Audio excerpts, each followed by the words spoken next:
Welcome to Soul Night Live, episode number 113. Today, our guest is Gary Green, and our co host is Vaylor Trucks. Nice to see you. Hey, welcome to Soul Night Live in the daytime. Yeah, smashing. I forgot your name. I just looked at your video and I missed it. Okay, Not Sean. I'm Sean, and this is Vaylor, my co host. Good friend, you, sir. Vaylor. That's right. That's an unusual name. Good Well, name. my father's a musician. All right. Yeah, Cool. Well, nice to meet you. yeah, You as good to well. see you. You might have seen in the video that Vaylor's dad was the drummer for the Allman Brothers. Yeah. Yeah, Crazy. Yeah. So you know Derek Trucks then, no doubt, do you? He's my cousin, yeah. Oh man, he's a lovely player. He sure is. I like him a lot. They're a good band. The Trucks band, just smashing. Never seen them, but I've seen them on the video a lot. All right. Well, thanks for joining us. I've did Yeah. the show for a couple years, and I kind of took it easy for about 6 months, and thought it's time to fire it back up and try and at least do one a month.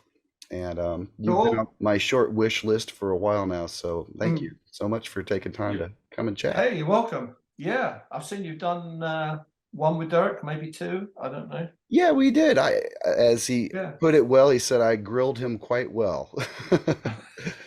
Because the It first was one, it was well done, I hope.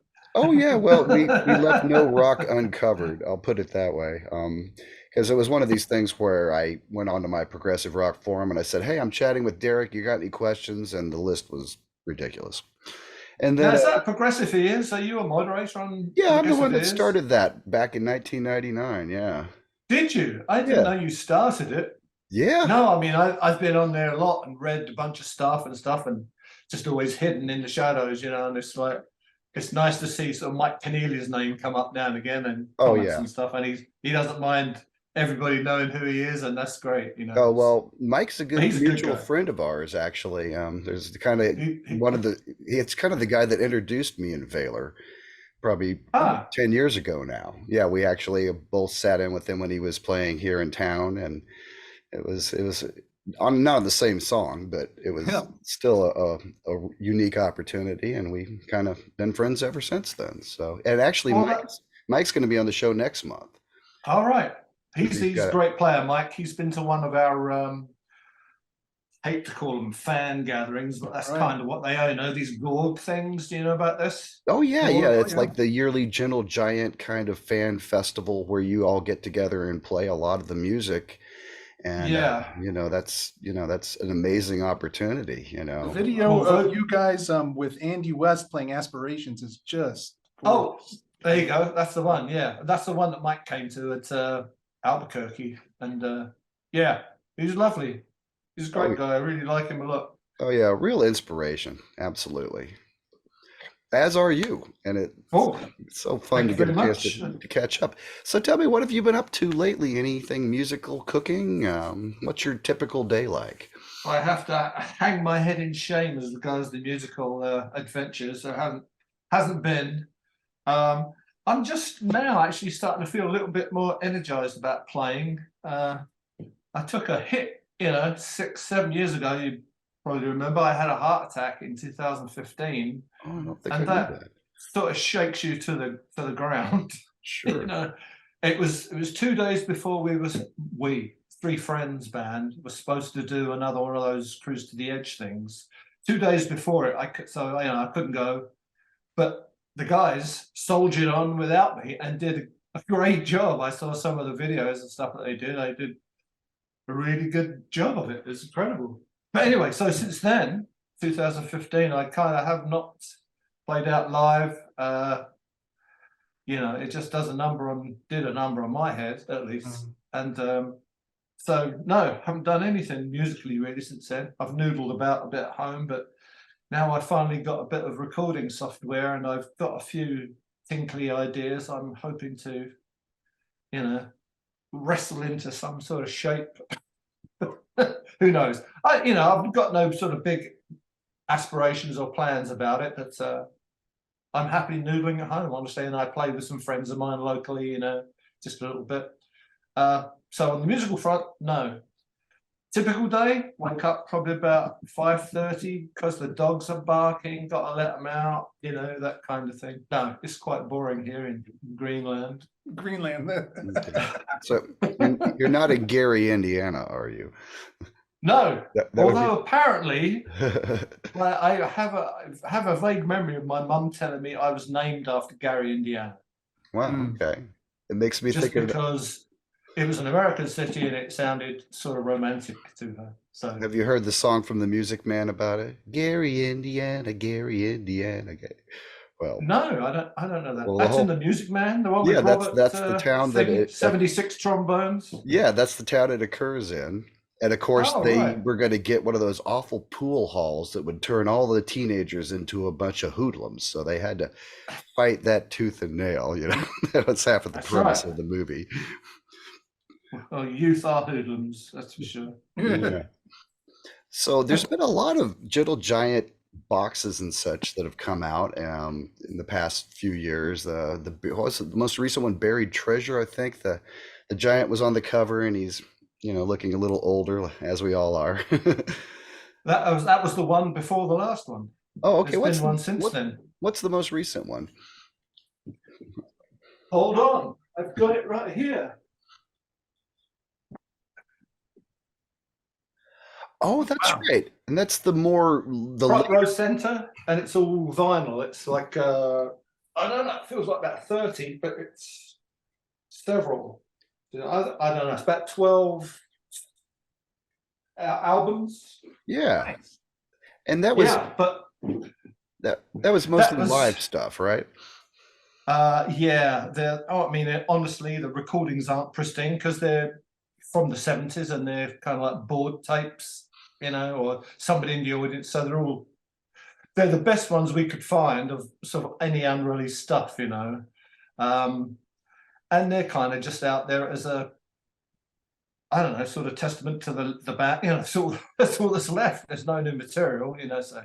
Yeah, well, I'm amazed that they keep finding things because I remember they did a box 20 years ago called Scraping the Barrel, and Yeah, and that was really more like the tip of the iceberg in hindsight because a lot it was. since then. There was a lot of live shows on that too, as I recall. Yeah. And a lot of them are from stuff that I've saved through the years. This vinyl set is, I think, 3 of the albums are from shows that I had that had previously been unreleased. I'm sure people have heard them, how they make the bootleg rounds, of course, but it's now official release, So. Yeah. Well, it's a lovely box. Yeah. Yeah, a lot of money, but Well, it's a luckily there's only 12 of them made, probably. right. Well, it's a great memento, definitely. So I thought maybe we'd go back to the beginning a little bit. I think a lot of folks might be interested in just kind of hearing what your first guitar inspirations were and who made you want to play. My brother Jeff, really, I have to say. Initially, he's what is he, 6 years older than I am. So he kind of he was more mature than I was. So he learned clarinet at school, and his big influence there was Benny Goodman.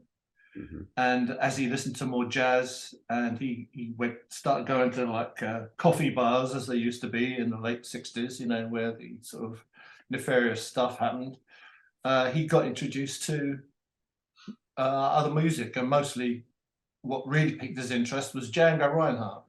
And so he started playing guitar, and as he played more guitar and left the guitar propped up in the house, curious 6 years younger me would pick it up and have a twiddle, and then Jeff would start showing me some chords.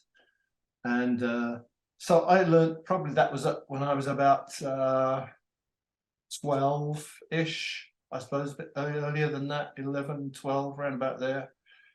And then, sort of British stuff happened with the Beatles and all that scene exploded, and I became immediately drawn towards all that and the guitar stuff. So started, learning that stuff. And then as I was in high school, you talk with friends, and I found some friends who had musical interests, and there's one guy in particular, Mick Ross, who was a harmonica player and loved the blues, and he sort of introduced me to that, and I started playing to that, and we started listening to records together and hanging out in his house at Muswell Hill.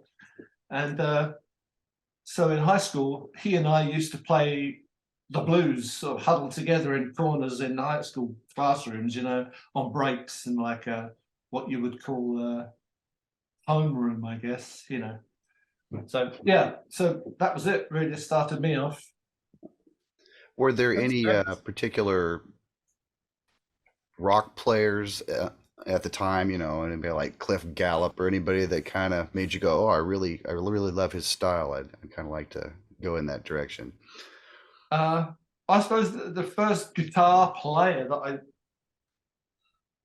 sort of started emulating or learning solos was Clapton, really, I suppose. I mean, before that, I'd sort of played along with Beatles tunes, chords and stuff, trying to pick out, the solos that George played.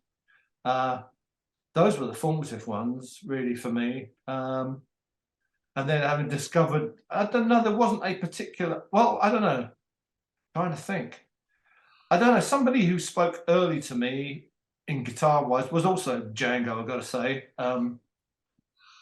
He's hands down still the best guitar player ever that's ever been on the planet. And I'll arm wrestle anybody for that one. But and of course, so much came out of that. And, a lot of Charlie Christian, absolutely still, I don't know, underrated somehow, just a genius player. As far as like the American guitar players, there was a British guitar player who had his guitar learning book, like a Mel Bay book would be here. That's it. Was a guy called Bert Weedon. Oh, okay. Tune a day. Now, every British guitar player you talk to, you ask them about Bert Weedon, and he had a particular cut. With the book came a free guitar pick, and it was this shape. It was sort of like that, weird. Oh, okay. But it was the Bert Weedon pick, and every guitar player had it, and threw it away probably. But we all had that book, the Bert Weedon Tune a Day book, and they all started playing off of that. And then we graduated to other books like, let's see, the Ivor Morant's Book of Daily Exercises. Don't know if you know that one. It fetches like $300 on eBay now as a good copy. Did you have the Mickey Baker book that so many people learn their jazz chords out of? I since found one when I came to the States, yeah, but at the time, no, not back then. But I don't know, that's the sort of jump the gun a bit, because I still am not anywhere near, a guy who understands music per se. And I just looked at the chord charts and said, oh, yeah, no, that's not right. There's loads of chord books out there with the chords to Beatles tunes, and they're so basic and so wrong, a lot of them. So they're not really helpful in like learning the guitar. You can imagine a kid picking up these things and say, okay, that doesn't sound right at all.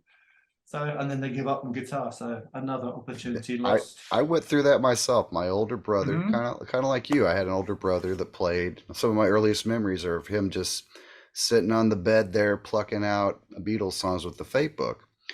And he moved out when he was 18, like anybody would, and left behind the guitar, which was a total piece of junk with action. This I was a 12-string Ventura, which I haven't seen the likes of since then. But I just assumed all guitars were that hard to play, so I probably didn't even get into it for another 5 or 6 years until I got hold of an electric, and it was like, oh, it doesn't. Oh, me too. I mean, my first guitar, like you, had an action like this. It's like it hurt my fingers. It was agony trying to learn to play the thing. Like no one said, well, put some nylon strings in it. I thought, no, use these hawsers that will, cut cheese, Yeah, it was awful. And then with the Beatles book, it's like, wow, that's a really weird chord. That doesn't sound right to me. There was a lot of that going on. I could never play those shapes like where you got your little finger on the fifth string. It's like, I still can't. I don't have very big hands, so that was always an issue for me. I couldn't get into the shapes, and I don't know if it's just. I'm still today. I'm doing exercises to try and strengthen my little finger because it's quite an important finger if you're a guitar player, but it's been neglected low these many years, and it needs to go out exercising. So Sure. I'm still trying to get better, which is kind of nice. I'm trying to improve stuff. I think I play better now, funnily enough. I don't play as sort of wildly. I play a bit more controlled, maybe. I don't know. Yeah. Who knows? Oh, there's so much of self-doubt goes into my guitar playing, and probably lots of other guys. It's like, oh my God, I can't do this. Oh God, that's a load of crap, all the time. That's a sort of constant conversation in my head. But hey, Well- your mileage may vary. Well, let me say for the record, why not top 10 solos of all time for me? Oh my God. My Thanks. word. That one kills me dead every single time. So Well, that's very nice, Vaylor. Thanks, man. Yes. I think I skate by on enthusiasm and passion. It's like that's truly my forte. It's like technique is not my forte, but no, that whole last half of the first album, ending in Why Not and the Queen, that's as good as it gets. Lovely. Thanks, man. Yeah. I like it. It just seems, in retrospect, kind of out of place in the sort of giant thing. I wasn't back then. If you'd have been around and seen the band live, that was sort of so much of what it was like on giant live shows, like the end of Why Not. It was sort of like that kind of feel pervading the show a lot. So, anyway, yes, that was good. Thanks. Well, was it your brother's clarinet influence that taught you the recorder as well? Was that a prerequisite of joining the band? No, I had played. Had I? Wait a minute. I can't remember. This is where memory sort of fails me. No, I didn't play recorder at school. I didn't play recorder before Giant. It just happened that the tune called for it. Kerry had written. I don't know what the first thing I played recorder on was. I don't know. I can't think what was the first recorded Giant thing. I don't know, but whatever it was came off the heels of Kerry having written like a 4-part thing. No, maybe not. I'm thinking back now. On acquiring the taste, there's some recorders in Rec in the middle section. I didn't play those. Tony Visconti played them. Oh, okay. He was a superb recorder player, and sight read them, as I recall, which is interesting.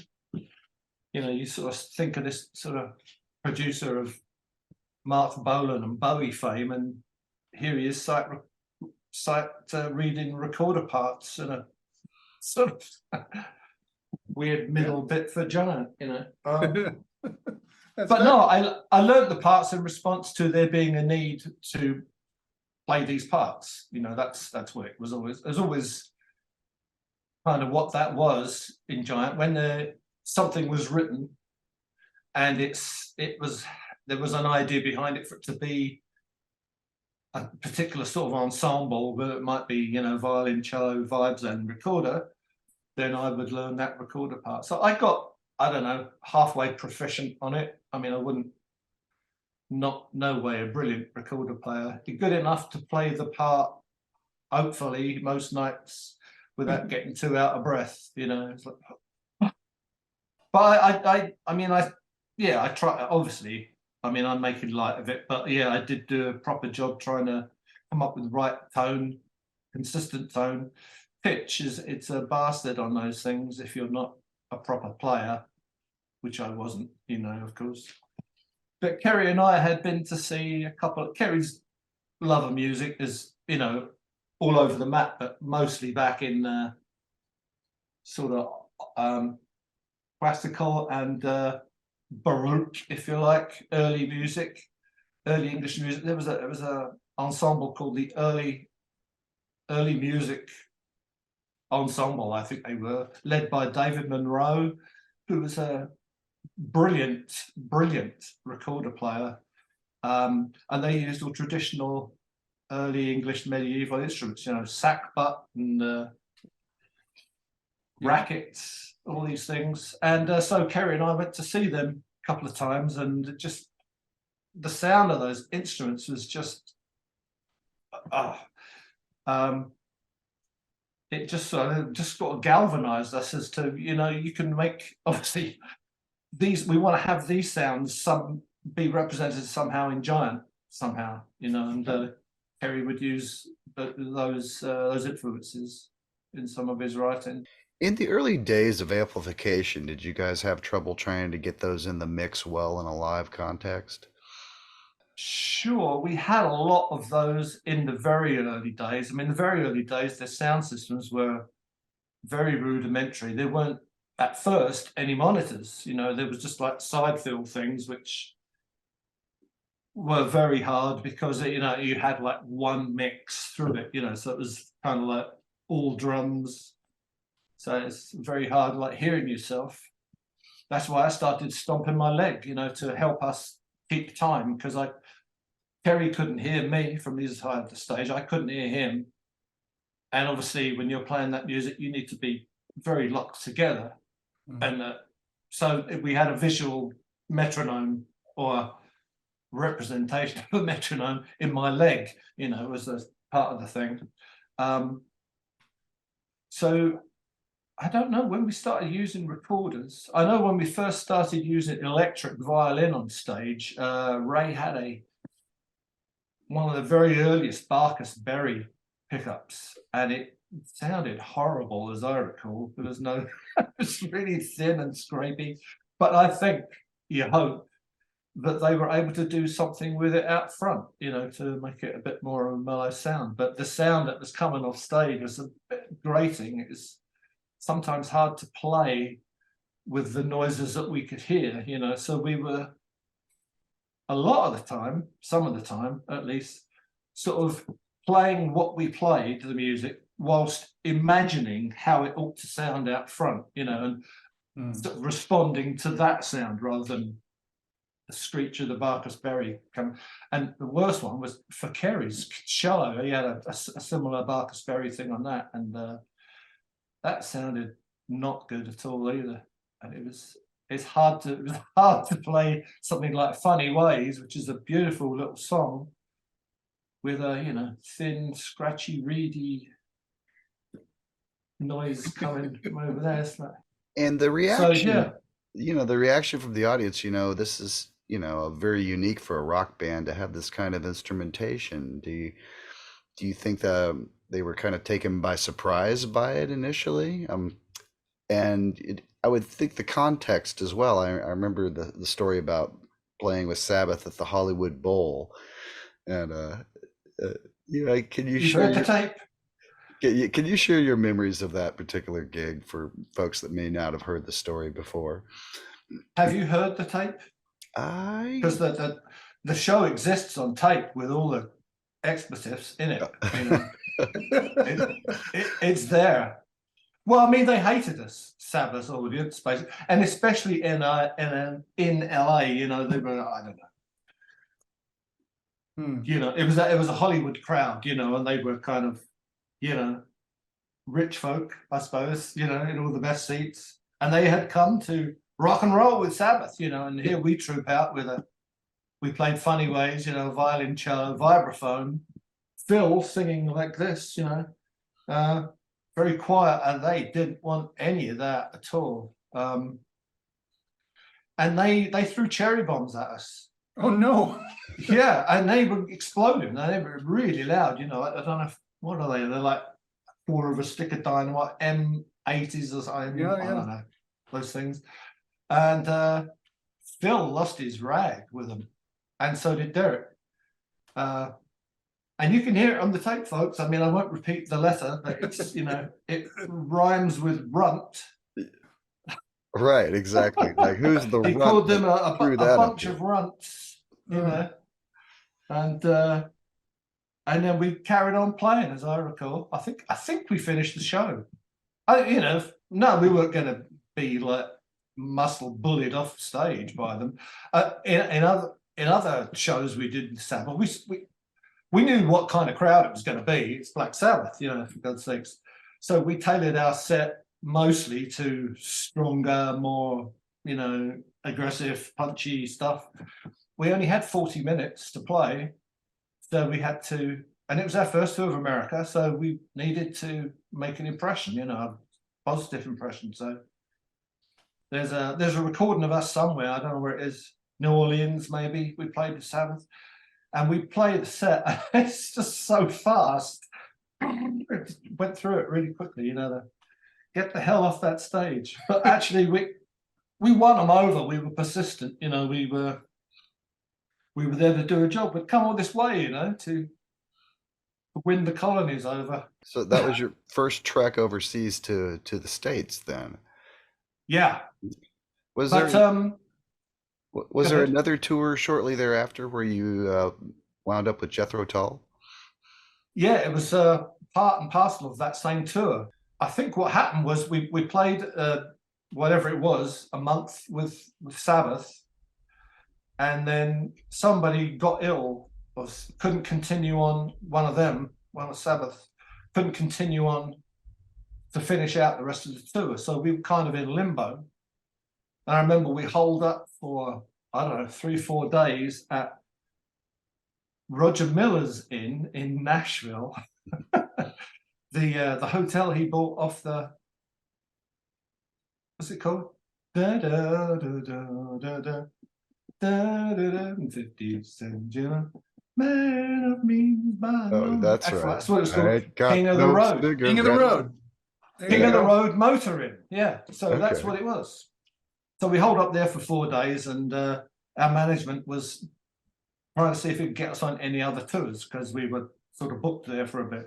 And then I don't know what the ins and outs of it were, but the Tull tour became available, and we got on that, and that was just the right match for us, the right kind of crowd, and we did really good with that.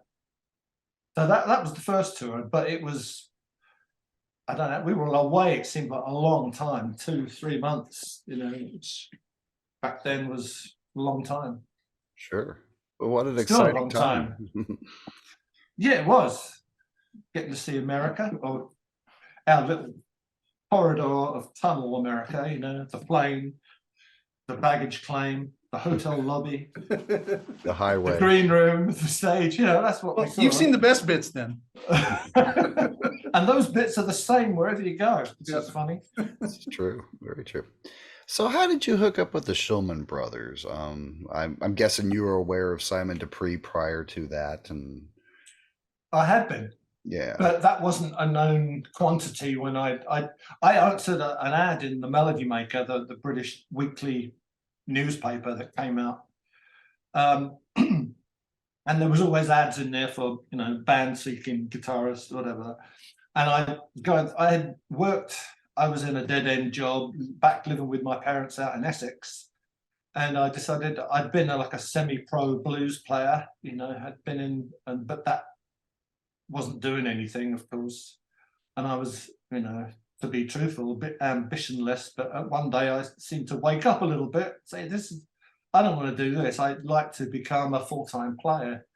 So my brothers were living in London, and I would spend sort of weekends with them sometimes and go pick up the music papers and read and go to clubs and see all these people, you know, John Mayall with Peter Green and Cream and all this stuff, you know, Graham Bond. So there was an ad in the Melody Maker, and it was a box ad, you know, it wasn't just a regular ad, it had like a lining around it, which meant they actually spent decent money on it. It was like, oh, professional ad, you know, and it was, so I called the number and arranged, and I went to the audition, and it was an audition in London at the Angel in Islington, a pub called the Pied Bull, I think it was. And they had all their gear set up, you know, they were auditioning several guitar players that day, as you would, because they lived not in London, they lived on the south coast of London, of Britain, in Portsmouth. Southsea, Portsmouth, and it's about 70 miles up to London. So they had come up with the roadies and set up all their gear and auditioned, you know, whatever, 30, 40 guitar players that day. I went with my brother Jeff, who sort of gave me a lift down there, and him being a guitar player, we thought, well, you know, if it's not my kind of gig, it may be your kind of gig. And we kind of got an inkling of people going in and what we could hear through the doors, what sort of thing it was. You know, it wasn't jazz, you know, it's just what my brother plays. And he said, well, it sounds kind of more like you. Obviously, that's why I was there, you know. So I went in and I asked to tune up, which apparently is what really got me a gig. It's the simple things in life, you know. But just ask to tune up and you can play with anybody. So yeah, I mean, they're obviously a very proficient bunch of musicians, very serious, you know. But I went in there and had the name Simon Dupree and the Big Sound on the bass drum, and that kind of it gave me shivers, because I didn't like. They were a pop band, you know. They had worn frilly shirts and were on top of the pops and, you know, all this stuff. And I was a blues player, you know. I was kind of like, wanted to do it professionally, but I also wanted to stay anonymous. Crazily. But so I had a sort of moment of horrors that it was, but I mean, they had changed from being a pop band, and they had Kerry now, who was, you know, a dead serious musician, who was a graduate of the Royal Academy of Music. Not that I knew that at the time, but they played a couple of their compositions, and they were, you know, they weren't blues, they weren't pop, they were jazz, they were this something other music, which intrigued me a lot, because I've been playing blues a long time. I love the blues. I've been playing it this afternoon along with Little Walter. It's great. Yeah, he's the best, man. And so I wanted to play something broader. I wanted to, you know, play a wider palette of music, not to have it be pigeonholed necessarily anymore. And it was very interesting musically, and they liked me. We got on pretty good, I think, that day, and they invited me down for another sort of day of rehearsal and getting to know each other in their hometown in Southsea, Portsmouth. So I went on the train a week later, and we had a whole day of it, and they offered me the job. And then we rehearsed our brains out for, God knows, 6 months, 4 months, something, just every day, you know, just like clocking in. And we would start at 10, we finish at whatever, 4 o'clock, you know, and then talk about it for the rest of the day and learn more parts or this and that. It was really intense period, but it's really what sort of formed us as Gentle Giant. Those very early days, you know, you can't get, and that's what you need to do that. It was great. It was a right formative time for us then. Now, was the new album kind of looming in the distance, or was it a matter of getting it together and then go finding a label and doing that? It wasn't all completely written, as I recall. I mean, some of it had. Giant was written. I think Isn't It Quiet and Cold was written. Alucard wasn't. Nothing at All might have been. Why Not, I think, was written. So mostly the first album was there. We just rehearsed it, and I think, you see, they had been quite lucky, or we were quite lucky, I should say, Gentle Giant, in that the manager of Simon Dupree was a guy called Jerry Bron, who had the Bron Agency, later to have Bron's Records, on which Uriah Heep were there, and John Heisman's Coliseum. And he and the Shulmans, because he'd done Simon Dupree for, I think, 3 years, something like that beforehand, they had become very close friends. And and he sort of financially backed the formation of Giant. I mean, his sort of financial backing allowed us to rehearse without earning any money for that 6 months. Without him, there might not have been a Gentle Giant, because we all had like a weekly wage to subsist on, whilst cobbling together the material for the first album. And then we made the first album, and he loved it. So, and that was the whole point, so we were on. Well, he got us the deal with Vertigo, I believe. Obviously, there was this, a new label starting up, going to be dedicated to progressive music, or whatever it was called then. I don't really recall hearing the term back then. It was just, another record label where there were all kinds of startups happening then.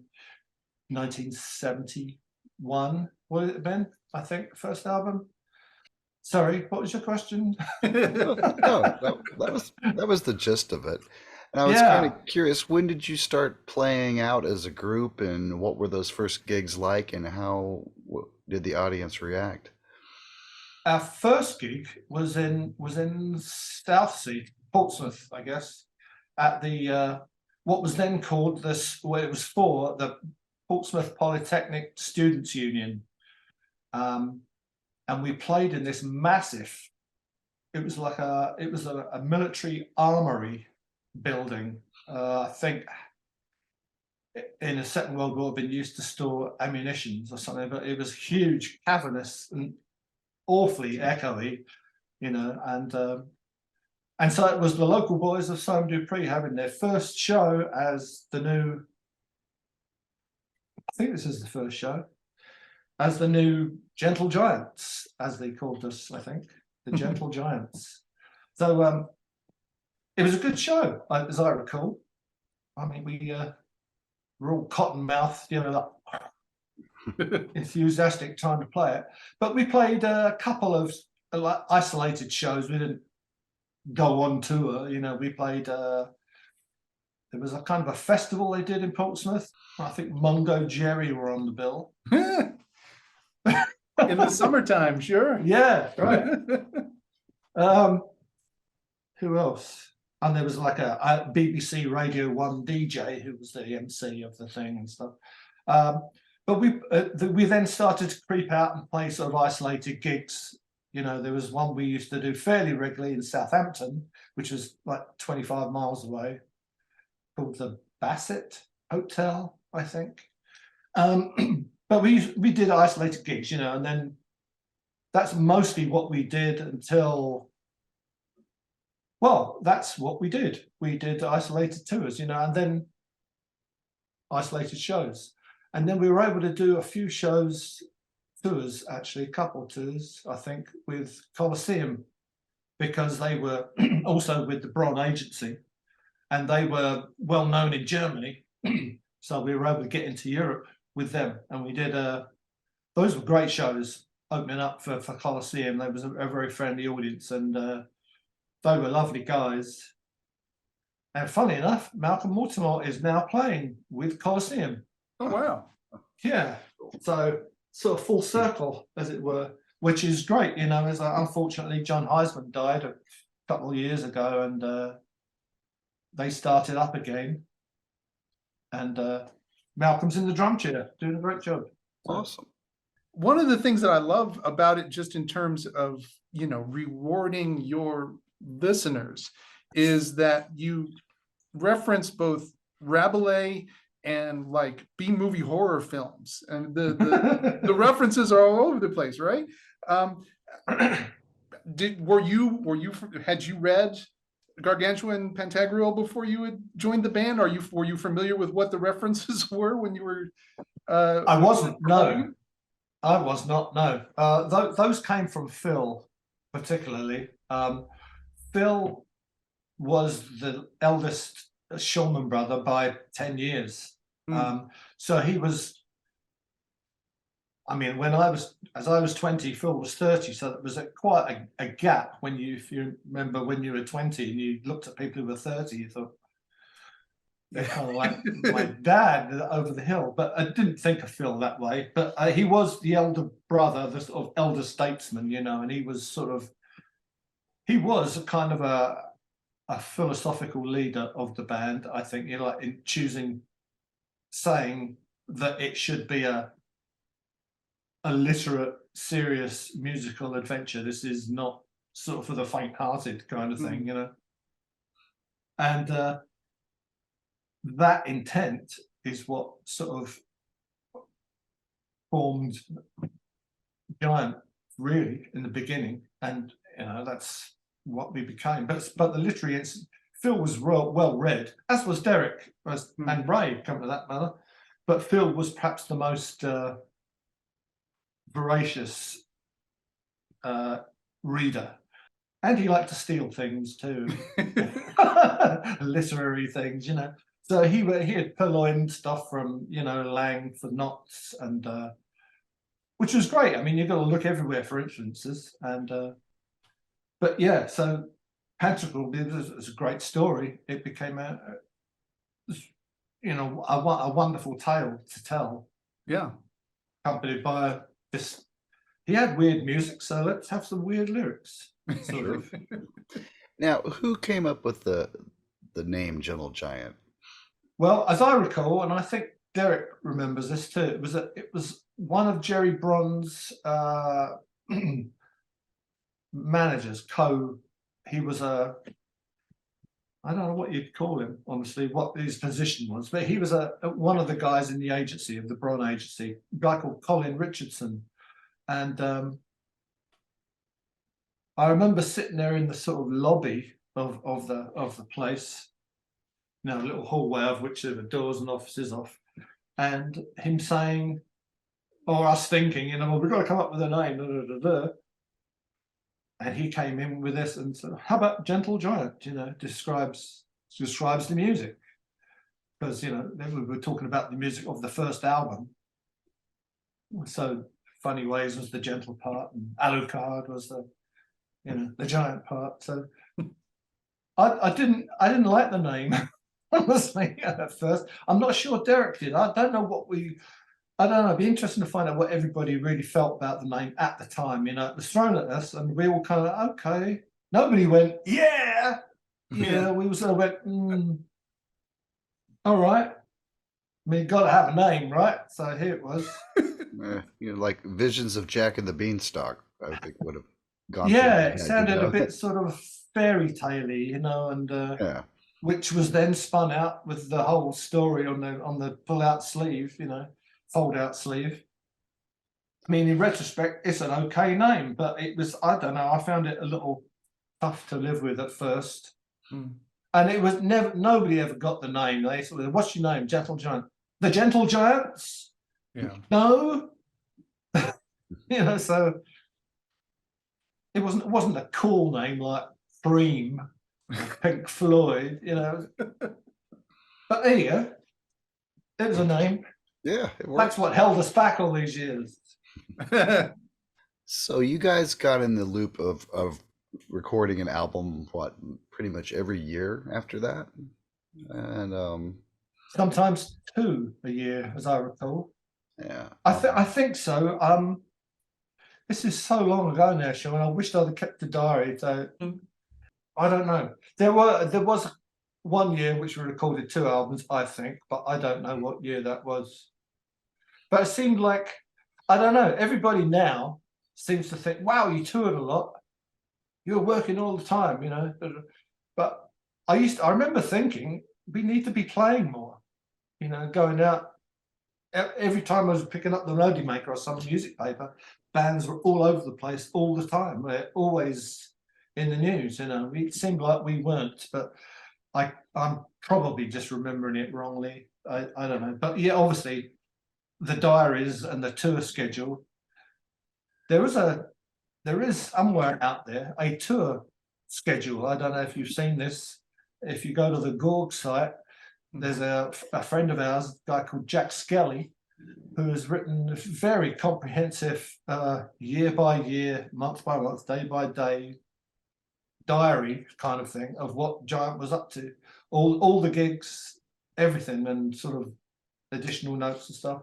It's a good read, and it's about, I think, about 95% accurate, because it's hard to tell. You sometimes you would get a tour or a date, and it'd be on the calendar and it would be advertised, but something happened and you never showed up and you didn't play it. And, I amuse myself reading some of the YouTube comments.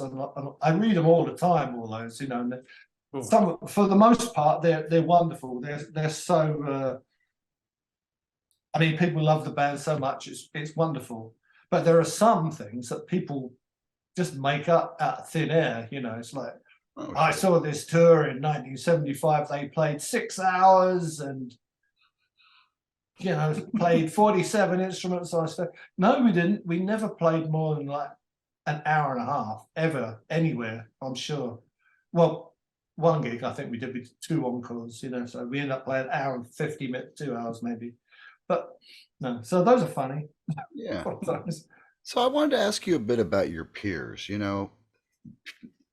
This progressive rock thing, I don't think really was put together and thought of as one genre until probably the internet. I mean, I know the word progressive rock were around before that, but I also know that back in the 70s nobody used that term. It was just I don't think art so. rock or whatever.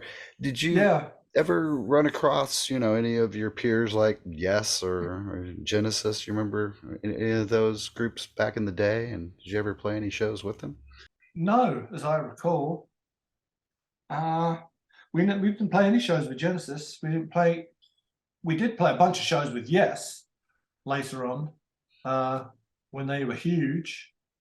We opened up for them quite a lot. They weren't very kind to us as far as stage room. They would, only let us have, half the stage, and they wouldn't move anything for us. And I kind of get that, but at the time it seemed deliberately kind of trying to stop us making an impression, to their detriment. I don't know if that's so, but that's definitely the impression we got back then. Ooh, they're out to get us. Well, So, but I only ever recall actually running into John Anderson in an elevator somewhere in Washington State, I think, and we certainly didn't hang out with them. They I don't know, they had an air of sort of a distance from them. They didn't really want to. Maybe it's our fault too. I mean, I've looked back at all the people that we did encounter back in the time, and I just curse myself for not having been,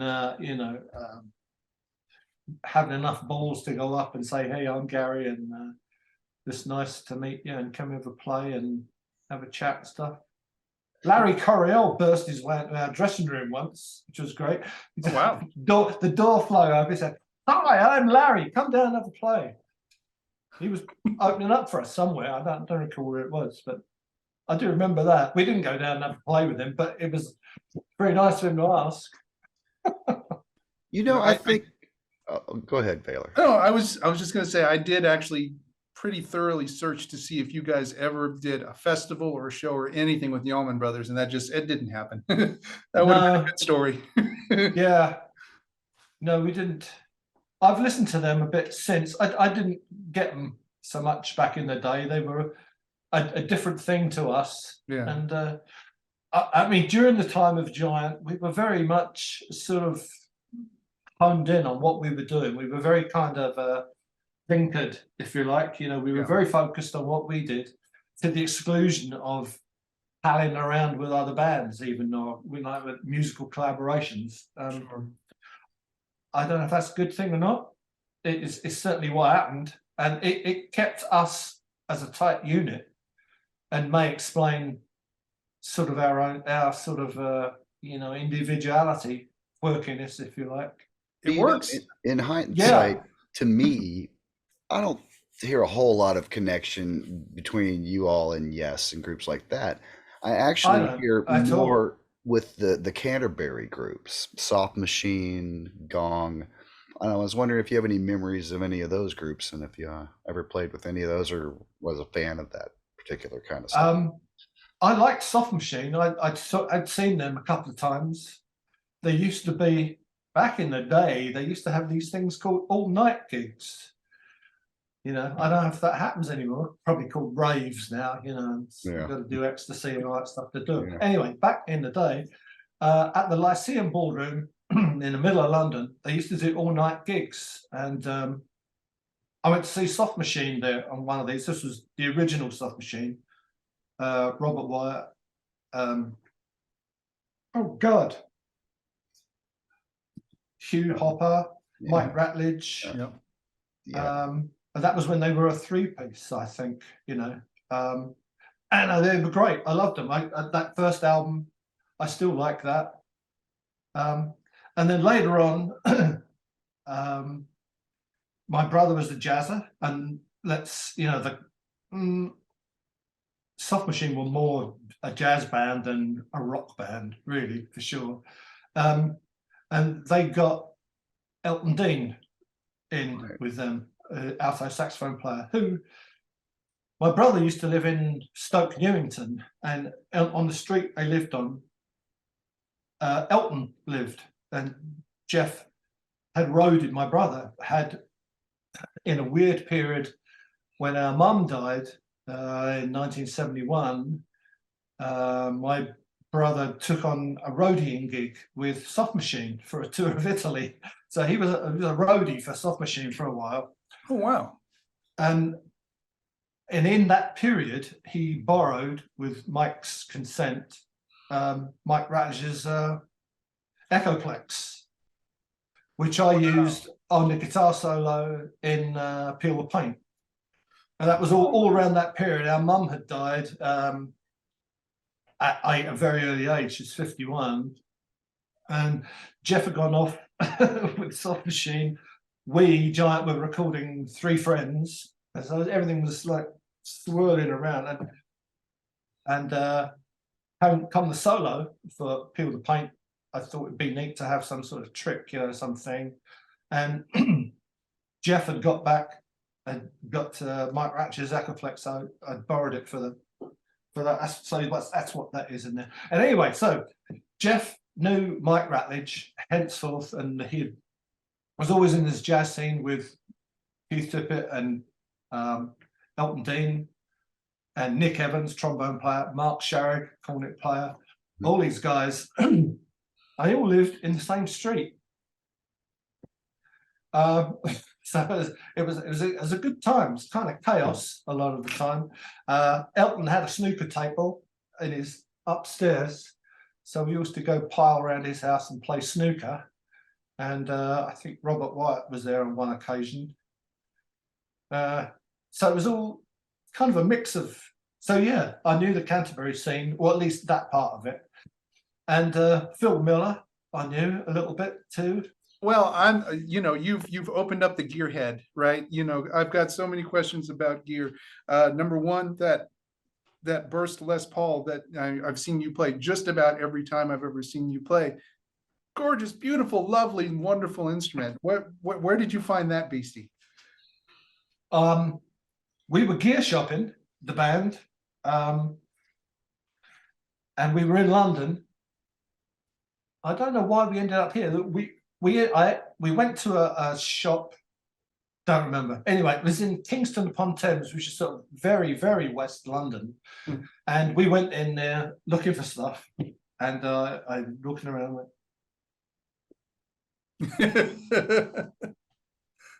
can I play that, please? So I took it off the board and played it. It just was great, you know. And it was £350, which was, you know, nothing. Yeah. It was a lot of money then, but it still wasn't outrageous. You know, they hadn't become the thing that they are now, Right? or you know. So yeah, I didn't have the money for it, but the management bought it on what they call a hire purchase scheme. You know, you pay a certain amount every month for 36 months layaway. I don't know. They call it HP over there for hire purchase. so many bands bought gear on HP, you know, with a sort of promise that, and if you defaulted, of course, you know, they'd come and take the instrument, you know. Right. And of course, I never kept up the payments, and there was this whole series of letters between the management and the store saying, "You owe us this money," you know. And so I think the record company ended up buying it for me, you know, like sort of paying it off in one lump in the end. But I paid, I don't know, half of it, I think. But it was a lovely guitar. Yeah.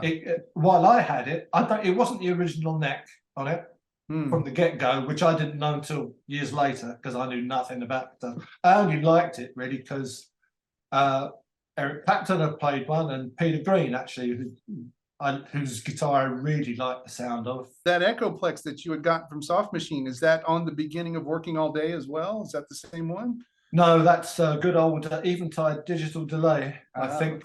Yeah. And was the tape slowed down to get that kind of low chesty voice for that, or? Yes. Yeah. Okay. Excellent. Well, it was actually sped up to record, so that when you play it back at normal speed, it's down a bit. Yeah. Got it. Cool. We used that quite a bit, sort of vary speed on the tape machines. Yeah. It's a great effect. Yeah, it is. Yeah. Just a little bit to make him sound like a sort of baritone, you know, because it needed one of those sort of a beefy, kind of burly kind of voice.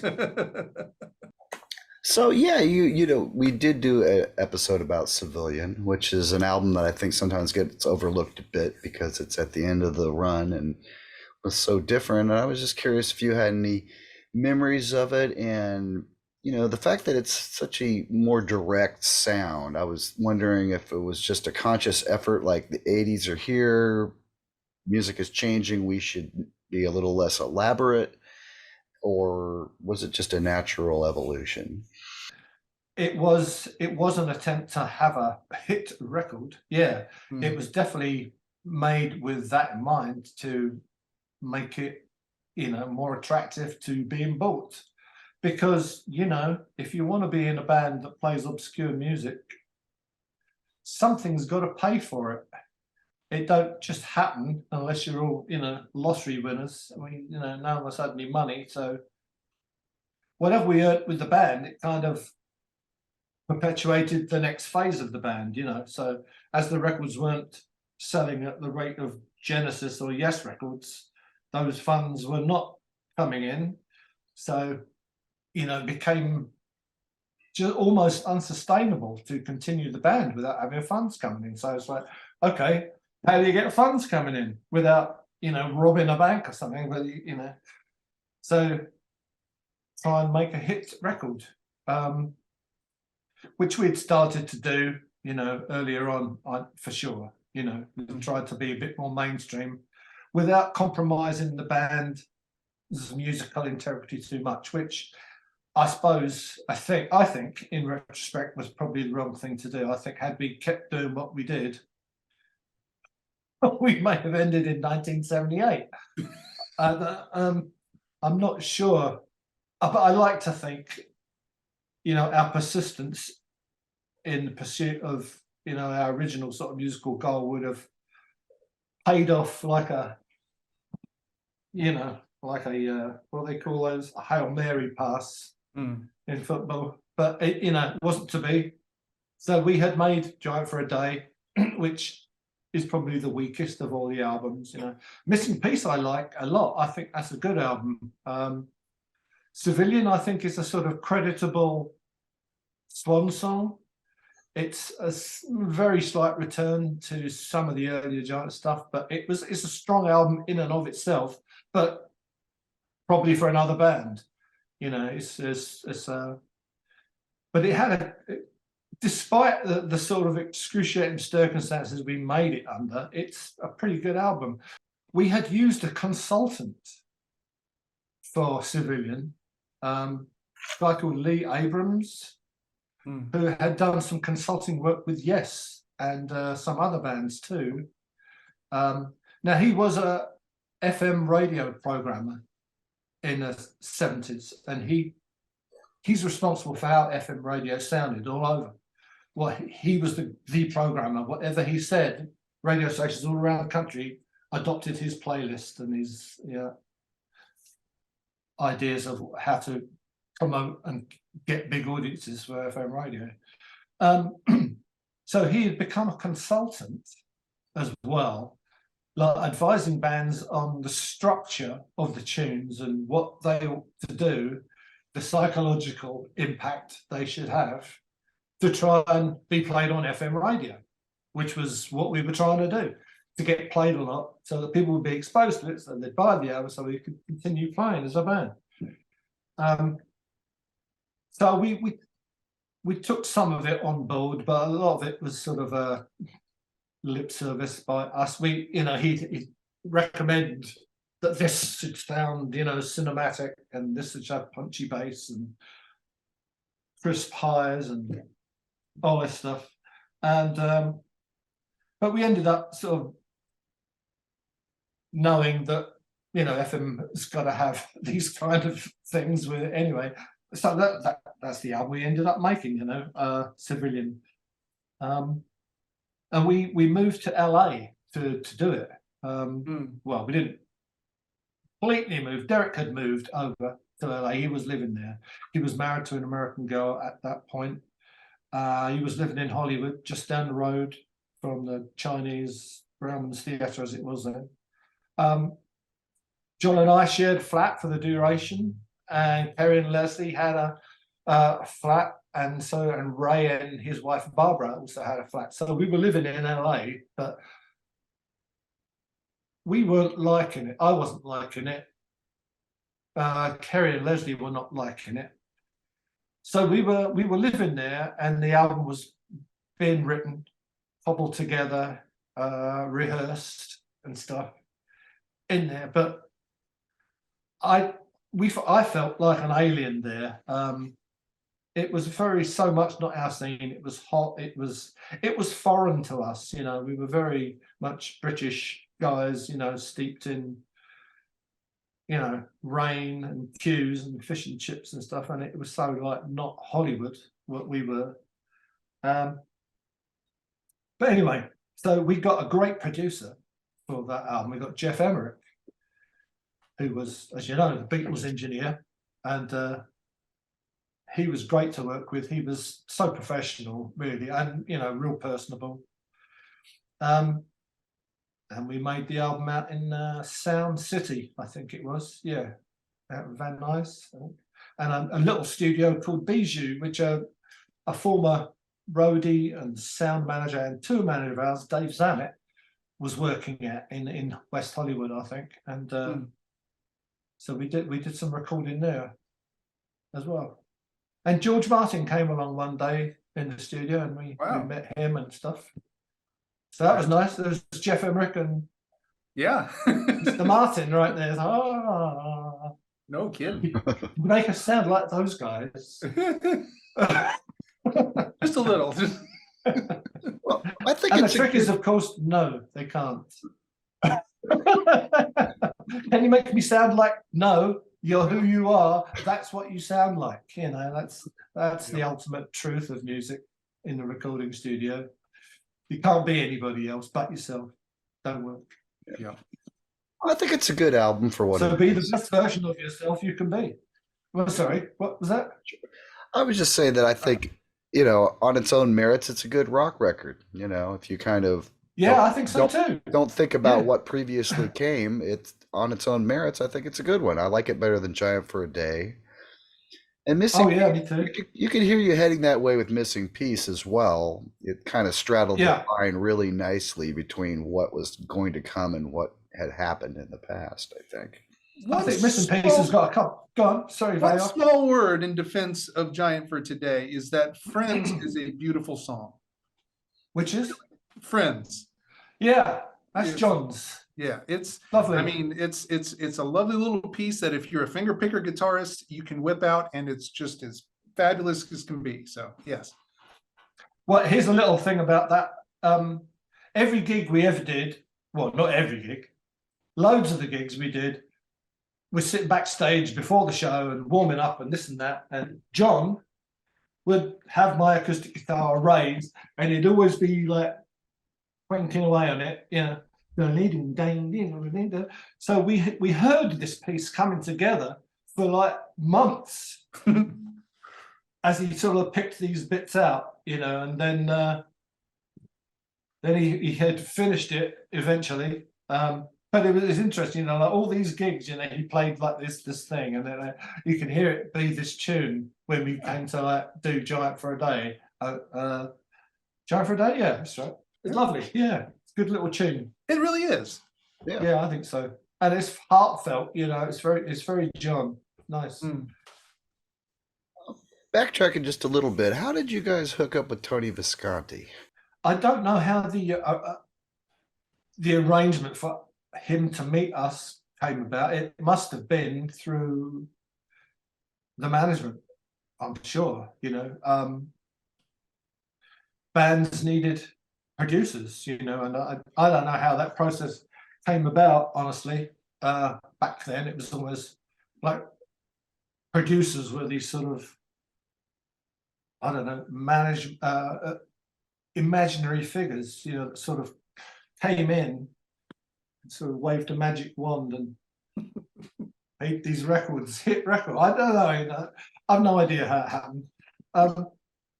I'm sure it was like Jerry Bron talking to the people at Vertigo, at Philips. Who do you think will be a good producer for this kind of band who makes these weird noises, So he was used to working with strange folk, I think, because he'd been with Bowie and Mark Boland. So, okay, how about these guys? And he was great, actually. Tony Visconti. He was a lovely guy. He's a lovely guy. I've seen him forever and ever and ever. And he was really helpful. He was a good musician, great ears, obviously, and was really helpful to us in sort of, as it would have perhaps anyway, but sort of unlocking the studio for us. Like, these are the things you can do with the studio. There's this sound, you can do this to it, this, So through his guidance, we sort of ended up learning how to record a little bit. And by the third album, we thought, we can do this. We know all about it now, which we didn't. But that was okay. It was a creditable effort, I think, us doing it ourselves for three friends and all the rest of it, until we got with Jeff Emmerich. And then he kind of, he didn't sort of offer instruction. It kind of, I think that the trick of a good producer is to let the band be themselves, is to bring out the best qualities of the band and let them have their head with it. It's a tightrope sort of thing they have to do. It's very delicate. It's like it's managing without managing by stepping out the way and like sort of blocking the path where you shouldn't go, and then then they over here, and it's sort of like how sheepdogs do sheep. Yeah. They corral them into like the right place.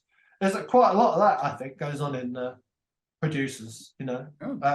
Given that they understand and they can recognize, the people's talent who they're recording. That's obviously, and if they don't, and if those people aren't very good, then well, that's a whole other thing. But I mean, obviously, we were competent musicians, so. They just had to stop us doing the worst things, letting us take things too extreme, I think. Sure. All right. I had a fan question that one of my friends sent in. He's a huge Eddie Jobson fan, and he is curious how the Green Album hooked up with him for the Green Album, Zinc. I had moved over here by then. It was 1983, I think. Something like that, too. Ish. Derek was already in New York. He'd taken a job with Polygram, I think, in New York, and I don't think he'd signed Bon Jovi yet, but he was I mean, he was well immersed in the record business, you know, Sure. in it, and he was obviously moving up, and what you always love to do, he landed in exactly the right spot for him, perfect. Anyway, so so he was rubbing elbows with everybody and knowing all the musicians coming in through New York and stuff, and he met Eddie Jobson, who he said, I think, was trying to form a band and was going to record an album. So Derek called me up and said exactly that, you know, why don't you give Eddie a ring? And so I called him up, and we talked for about an hour and a half, I think, on the phone. It was very nice. I mean, he's an English guy, as you know, and we hit it off over the phone, and he was, yeah, absolutely looking to form a band called Zinc, and he was making an album. So could I come out to Connecticut, where he lived at the time, and play on his album? So I went and stayed at his house for, I think, 3 days, and learnt 4 tunes with him on his couch and the acoustic electric guitar, you know, all this. And then we going down into New York to record it. So that was it, and it worked out. I don't know. I find it hard to hear my bits on there very well. Oh. It's quite buried in there, I think, because he's got 3 other guitarists. I think I'm not sure who plays what when a lot of the time, but there's some good tunes on that album, I think. It's got such an amazing sound. It's such a big, sparkly, amazingly dense kind of bit of music. Yeah, it's a great album. Yeah, he's a brilliant musician, Eddie. He's just a wonderful player, a lovely guy too. But I don't know what happened to the plan for Zinc. I don't know if it became a band or no. Yeah, it all I have kind to of say, I didn't dissolved. love the music a whole lot. Sorry, yeah, it did, didn't it? I don't know. Supposedly there was But, going to be another album, the Pink album, that never materialized. So you know, it was really neat I seeing don't know. I you. never heard anything about that. You know, I was on the staff at Nearfest the year that Three Friends played there, and Jobson was on the bill as well that year, which was Right. really cool to see you guys together again. Well, you know, behind the scenes, but that was great. And it was so great to see you play too, because you know, for so many years you're a big supporter of Nearfest. I've seen you there just enjoying the show every year, and it's kind of like, yeah, those guys are good, Gary, but it sure would be nice to see you play your music here sometime. And then it happened, and it was so good. I just, that's a great memory. And the guys want to send you their best, Chad, Yeah, and for me Robin, too. and Ray, and Kevin. So definitely, Oh, lovely. Thanks, guys. yeah. I need to get in contact with you or see you sometime. But yeah, no, that was a great time. I think I went to 7 Nearfests with my good friend Jerry McCarthy, who's out in Long Island. I have to say, I think Nearfest was sort of somehow a little bit instrumental in making Three Friends happen. I mean, there was a point there where I wanted to play out again. I also felt that the music of Gentle Giant missed the right ears back in the day. A lot of the time, there was a whole new bunch of people, it seemed to me, that needed to hear this music, you know, and the internet had just sort of exploded, you know, allowing everybody to come together and, you know, share memories and visions of each other's dreams about, you know, what bands they wanted to see and the music they had shared and and I wanted to play again, and I went to a bunch of like progressive music festivals in that time, and I was kind of sort of pushing myself to stealing my nerves up to come out and play live again. And luckily, well, Three Friends really came about with Malcolm Mortimer. It was Malcolm's. Was it Malcolm's idea first? It's hard to remember. I went over to England for something or other, and it was New Year's Eve, and Malcolm was having a big party at his house, and there were a bunch of musicians, and they had gotten together and learned a couple of Giant tunes. I think Mr. Class and Quality and something else. And so we had a blow at this New Year's Eve party, 4 or 5 of us, and we all sort of looked at each other at the end and said, "That sounds really pretty good." And then it sort of mulled over, and then we decided that we were going to make Three Friends happen, and we worked on that to bring the living music of Gentle Giant to the people who didn't have a chance to hear it the first time round, and to let people have a second go at it, because you didn't get it the first time round, folks.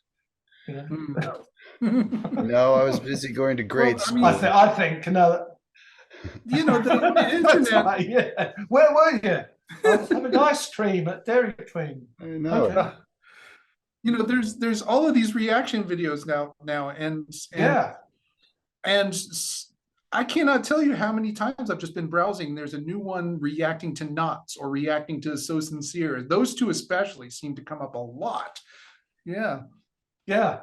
It's interesting, isn't it? Yeah. Although the phenomena of people reacting to other people is like, yeah, my God, it's like third hand already. It's so exactly. Yeah. I think it's. I'm going to do reaction videos of a guy reacting to Gentle Giant. I'm going to do a reaction to him reacting. I think it's seldom there's a done couple well. of ones out there. I think it's seldom done well. It's just a cursory listen. Oh my God, this is amazing.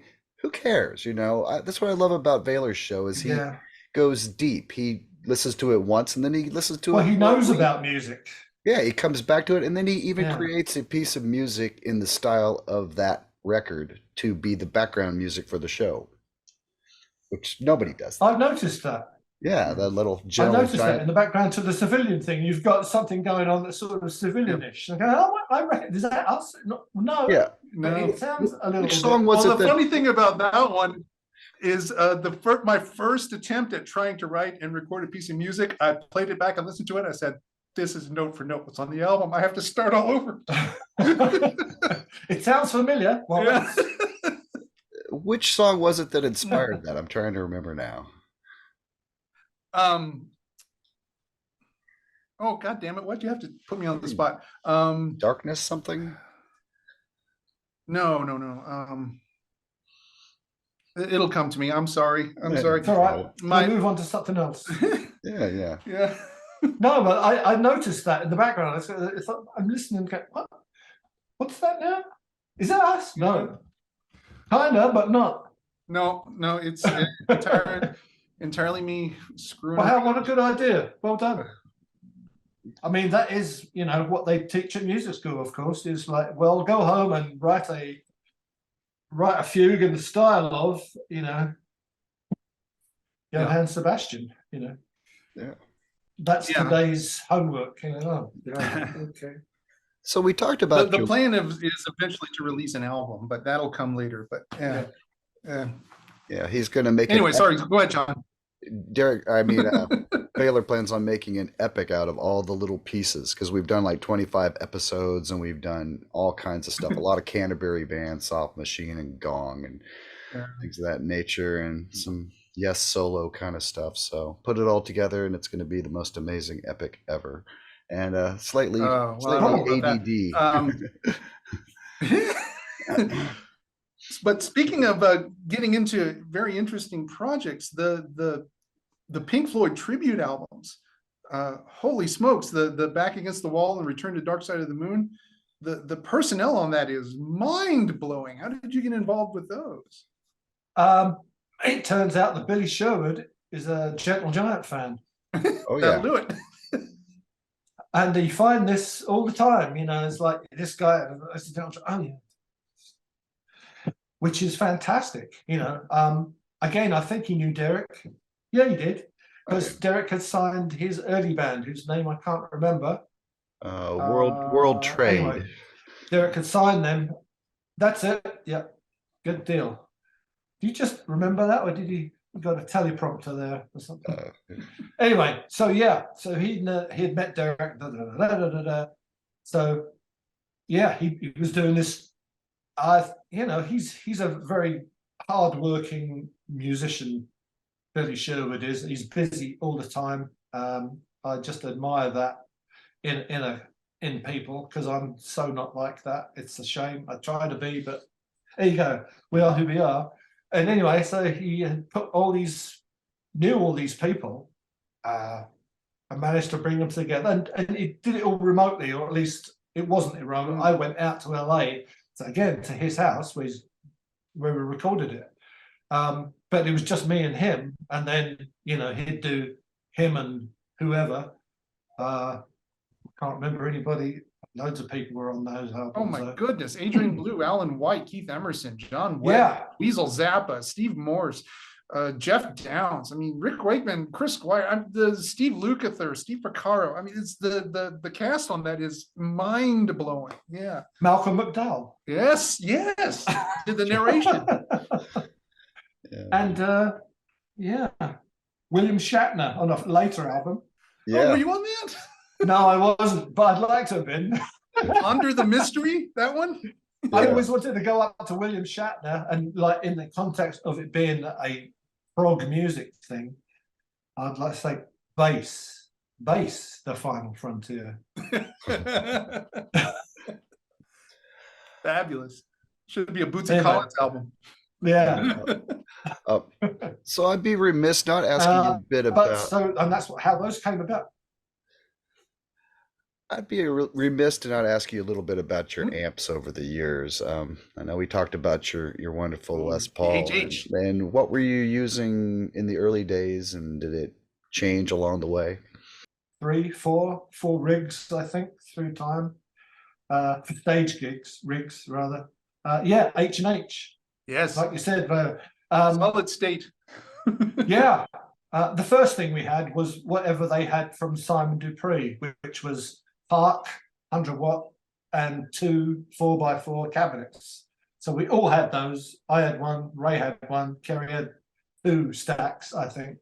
So, very early on, we were very loud. It was because there wasn't the PAs to project it so much. It was stage volume and then another sort of thing for the vocals.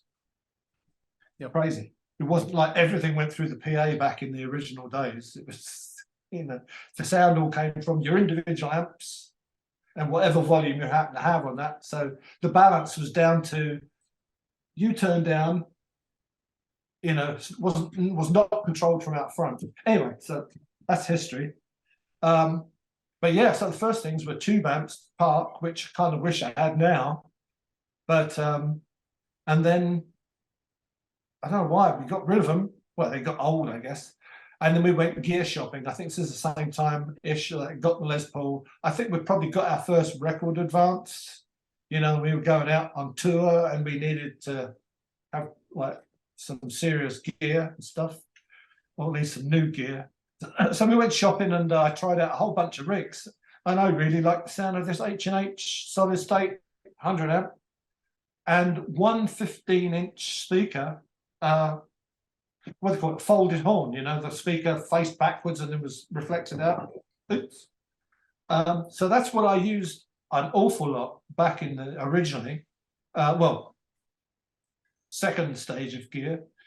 After that, I had that amp. Ding. That one there. Oh, the that Fender Dual Shulman. Yeah. That's it. So that's the same one as we got in 1974 or whatever. Wow. And that Marshall cabinet there. Oh yeah. Well, actually not that one. I had a cabinet made by Earth. I don't even know who they are anymore. But it was a 4x12 cabinet. And that Champ there, I think that was actually our dressing room tune-up amp, that one there. So, and then for recording, it was whatever sounded proper at the time. It was a mixture of all those amps. and whatever else was laying around, you know, played through loads of things. But usually with just the three guitars, you know, my Telly, the Les Paul, and Ray's old Strat. Those were basically the three guitars that made all the noises on Giant albums. Right. I did have a Strat for the first album. Sorry, go ahead. What wall were you using? What wah-wah? Yeah. Is that what it said? Mhm. Yeah. There's a delay come on somehow. It was an old Crybaby. I think I still got it too, back in that cupboard. I never throw anything away, you know. You and me both. Oh, it's such a great sound. You know, your And, wah sound, I think your wah playing has added a extra flavor to the Giant music that a lot of prog bands didn't really go for, you know, and your blues influence in general. It seems like a lot of guys like Steve Howe tried to totally go in a different direction, and that's fine, but I love the soulful quality of blues playing, and I felt it was a Oh, me perfect too. counterpoint to the music. It's almost like this music is almost like a math problem, and then you just come in with this soulful, gutsy Yeah. wah playing on top of it, and it just balanced things in such a nice way. Yeah. I think it did work. It wasn't a particular design. I mean, that's just the sort of mix of our personalities. And I think we all felt, yeah, it adds a different thing other than what Yes were playing. You can't fault what Yes were doing. It was great stuff. Steve Howe's not a blues player. You know, I'm not a Steve Howe type player. It's not bad or good. It's just different who we are, you know. Sure. That's all I can say about that. Yeah, but I mean, I love the blues, and that's what speaks to me. So that's what I play. Little Water and Muddy Waters rule. They are Yes, the guys. indeed. Yeah. And Derek Trucks too. I've got to say, 'cause Well, I'll tell him you said so. yeah. That's awesome. Yeah. Any other questions before we wrap it up, Vaylor? Oh my goodness. 12 million, but we'll keep it limited here. Obviously the biggest thing that I'm curious about is you guys recorded some of the most technically demanding pieces of music I think that has ever been recorded. You know, the two that I was mentioning before, Knots and So Sincere particularly. What did it take you like a week to record each of those tunes, or did you rehearse it so much that you were able to pull it off relatively quickly? Because I can't, if you gave me the chart for either of those songs and say play it, I mean, you'll see me in September, you know. It's not something that's easily pulled off, and I have such admiration and respect for you guys for being able to execute that at all, let alone as well as you did. So Thanks. Yeah. The learning, we would learn and get comfortable with our own parts individually. You know, like I would learn the parts or whatever the parts from Ray or Kerry, and then go home and practice them until you feel comfortable with it, so comfortable with it that you can take a few liberties with it. You know, I mean, you have to do that. You know, you have to get to a point with a part that you feel comfortable with, that you can not think about it, but you get almost to that point with it, so that at least you get so comfortable with it that you can allow yourself, you're able to listen to everybody else playing their part and how that part fits against yours, because that's the essence of playing in a band like Giant. It's interlocking. You have to listen to the other guy to learn how your part works within the tune, and you adjust, you make micro adjustments in your timing to fit, to pull off, because whatever timing you've got in your part, he has in his part, there's an overarching sort of timing rhythm thing that happens within for the music, and you have to be listening for that, and your parts lock together to make that happen. So you get comfortable with your parts so that you're able to do that. So once you've got there, that's when rehearsals start. Exactly. Yeah. Yeah. So then you get together and then you see how these parts are working and how your part fits in with all this other stuff. And then you just do it. I mean, every time you play it, you've learned something, you know, you're correcting something, you're steering it a little bit. But we were also careful for recording, at least, is like not to rehearse it so much to the point that it sounded, I don't know, slick, I suppose, or that we weren't sort of taking it seriously. You know, there's a point that and plus you want to leave some room for inspiration, like something might hit you. It always, when I haven't picked up a guitar for a long time and I go back to it, I find I've got something new to play. I find some other spot to come from, you know. But if I'm playing all the time, sometimes it just gets a little stale, you know, and you've got to inject something new into it, something, you know, to bring something fresh to the table. So we didn't want to over-rehearse things. We needed to leave a little bit of room for spontaneity. And it was, and I like sort of a naive quality for me in music too, that you know that the guy isn't full of himself. You know, he's willing to sort of step out naked a little bit, if you like, you know, and like be exposed and be vulnerable. And that's attractive in music for me. You know, I like to hear that. I don't mind hearing mistakes. I don't like hearing something just so rote that it's sterile. I can't, you know, I can't listen to that. But I'll give the busker down the street a listen, you know. There you go. Yeah.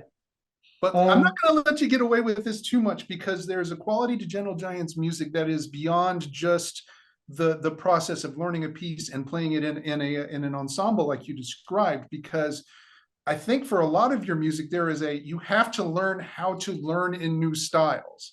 Because, you know, if someone says to me 1-4-5 in C sharp, off we go, I could be there in 2 minutes, right? So, you know, there's one thing to have studied the tropes of music and gotten yourself to a point where you're comfortable playing it, even difficult parts in traditional settings. That's one thing. But you guys were inventing new ways of creating the instruments and bringing the instruments together in a way. You know, there's just a handful of bands, you know, you guys, the Magic Band with Captain Beefheart, Henry Cow, who invented entirely new ways of playing music. So I'm not going to let you go from that, because what you guys did was incredible. So yeah, thank you. I think we knew we were kind of sort of treading on a, you know, unknown landscape. It was kind of a bit sort of like explorers, I suppose, a little bit. You know, we were the final frontier. I mean, it's true. We were like stepping out there a little bit, because, you know, Giant was sort of many bands. It wasn't just it's a different band almost every track, you know, on some albums, and I like that. But each with its own sort of set of rules. Like, you know, it wasn't a blues band ever, it wasn't a jazz band ever, it was a thing of itself, and on each track often. Exactly. So, but it's your guide for us was always the music. The original inspiration is, you know, from the writer, usually Kerry or Ray. You know, sometimes there's stuff from Derek that came in, but probably have to say, obviously, the bulk of the tunes are Ray's and Kerry's, right? Or Ray's or Kerry's. So the original, so the way to approach the music is always from the original inspiration. So Kerry knows kind of what he had in mind when he wrote Wreck, for instance. You know, it's sort of a sea shanty. So put the sea shanty on an album. That's such a cool thing. Anyway, sorry. So, you know, you're all sort of, so you know this, and you've trodden into this sort of seafarers, you know, wading boots, you know, to play this tune, if you like, you know. And then you put on your sort of medieval troubadour hat for raconteur troubadour, you know, it's like, again, there's this, sort of naive guy wailing at the background, with these sort of primitive instrument sounding things happening. It's creating it's painting a picture, Derek likes to say, and I mean that's true. It's painting with sound in a way. You're creating an atmosphere that, I mean, it doesn't exist in any other medium, but music. This thing, this is, I don't know. Music transports you to places unknown. It really does. I mean, I've said this before in many interviews, but it still strikes me as like how a tune like School Days, especially for a British schoolboy, because it is so particularly English, that tune, as is a lot of Giant stuff, obviously, but how it transports you back to that playground, aged 8, 9, whatever it is, it's crazy. Yeah. But it paints that picture. I love, the atmospheres that all those different bands that Giant was creates. All those atmospheres are wonderful. Like Acquiring the Taste is full of landscapes that Roger Dean wished he could paint, I'm sure. And I wish he would.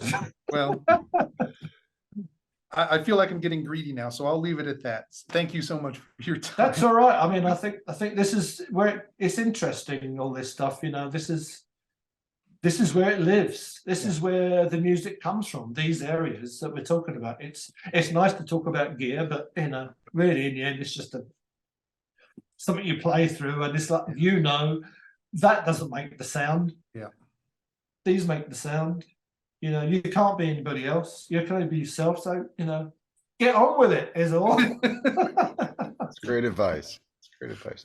Well, Gary, is there anything you'd like to share before we wrap it up with our audience?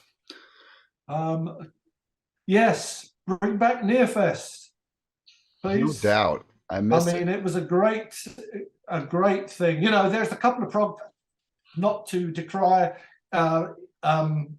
What's it called on the East Coast in in New Jersey? I can't remember his name. Prog Stock. Prog Stock? Yeah, maybe. Prog Stock. Yeah. That's it. Yes, it's also a good one. But Nearfest was the original, I think, and it was such a great venue.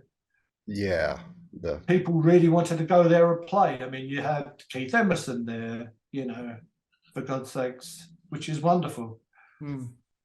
Lots of good players there. The stage crew were brilliant. The sound was always great. The atmosphere is wonderful. Yeah. For folks that don't know, it was in the Fine Arts. More of that. It was in the Fine Arts Center at Lehigh University. So it's like an air-conditioned theater that holds 1,000 people. And they would basically just fly bands in from all around the globe, many of which that would never come to America otherwise because they couldn't afford to play for 1,000 of us. So it was, it was eclectic. It's like 10 bands and they were all different. Like I've noticed a lot of prog festivals since then kind of mine one particular vein and they all kind of sound alike all weekend. And that's fine. But the unexpected quality in Nearfest, I think, was one of its strengths. Because over the course of the weekend, absolutely, it was like going around the world musically, and it was wonderful. So I miss it. It broadened my horizons in so many. It was a great, definitely. Yeah, me too. I met lots of good people there, made lots of friends, and it, like I say, it was instrumental in bringing 3 friends to fruition, not fruition. Well, I'll never forget that set. It was being wonderful. I regret that I played too fast and too enthusiastically. No, it was fantastic. No such thing. It's fantastic. All right. I can do it now better. Well, I hope there's another chance. Okay. Definitely. Well, Gary, much love to you. Thank you so much for taking the time, and thank you for so many years of wonderful music and inspiration. You're the tops. Thank you so much. Thanks, guys. It's an absolute pleasure to meet you. Thank you so much. Oh, you're absolutely welcome. Glad to do it. All right. You guys take care. Definitely. Yeah. Much love to you. Take care. and hope to catch up with All you right. again sometime. All right, see you. Yeah. Bye. Live long and prosper.